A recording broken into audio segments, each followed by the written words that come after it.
គិតច្រើនយុគម្ដងពីបាក់ក្នុងខ្លួនខ្លាំងណាស់គ្រប់ពេលដែលស្មុគស្មាញគ្មានអ្នកចូលជែកសងជុំវិញខ្លួនមានតែស្រមោលនៅក្បែរមេឃមានយប់ហើយក៏មានថ្ងៃចង់ហេតុអ្វីជីវិតខ្ញុំមិនព្រួលប្រែវិចោកាន់តែច្រើនសុំពីនចូល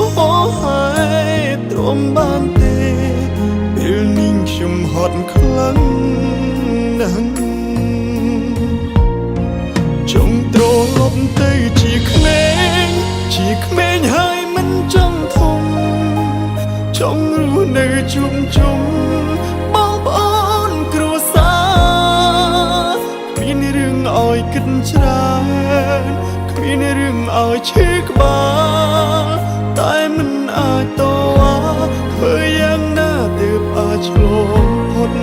អារម្មណ៍មិននៅក្នុងខ្លួនរាល់ថ្ងៃមានរឿងច្រើនណាស់ម្ដងឡើងចង់ស្ទះស្ទើរស្លាប់ស្ទើររស់គ្មានទាំងកម្លាំងកាយកម្លាំងចិត្តក៏អស់ធ្វើអ្វីមិនសម្រេចអនាគតទៅជាយ៉ាងណា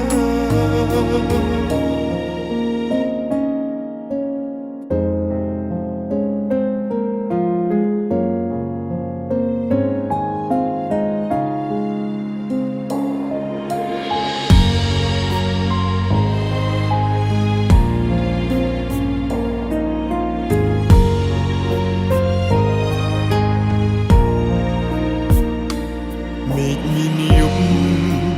ហើយក៏មានថ្ងៃចង់ហេតុអ្វីជីវិតខ្ញុំមិនព្រួលប្រែវិចោកាន់តែច្រើនសុំពីនចូលហើយទ្រាំបានទេពេលនេះខ្ញុំហត់ខ្លាំងណាស់ចង់ត្រឡប់ទៅជាក្មេងហើយមិនចង់ធំចង់រស់នៅជួបជុំបងប្អូនគ្រួសារគ្មានរឿងឲ្យគិតច្រើនគ្មានរឿងឲ្យឈឺក្បាលតែមិនអាចតវ៉ាធ្វើយ៉ាងណាទើបអាចឆ្លងផុតអារម្មណ៍មិននៅក្នុងខ្លួនរាល់ថ្ងៃមានរឿងច្រើនណាស់ម្ដងឡើងចង់ស្ទះស្ទើរស្លាប់ស្ទើររស់គ្មានទាំងកម្លាំងកាយកម្លាំងចិត្តក៏អស់ធ្វើអ្វីមិនសម្រេចអនាគតទៅជាយ៉ាងណាចង់ត្រឡប់ទៅជាក្មេងហើយមិនចង់ធំចង់រស់នៅជួបជុំបងប្អូនគ្រួសារគ្មានរឿងឲ្យគិតច្រើនគ្មានរឿងឲ្យឈឺក្បាលតែមិនអាចតវ៉ាធ្វើយ៉ាងណាទើបអាចឆ្លងអារម្មណ៍មិននៅក្នុងខ្លួ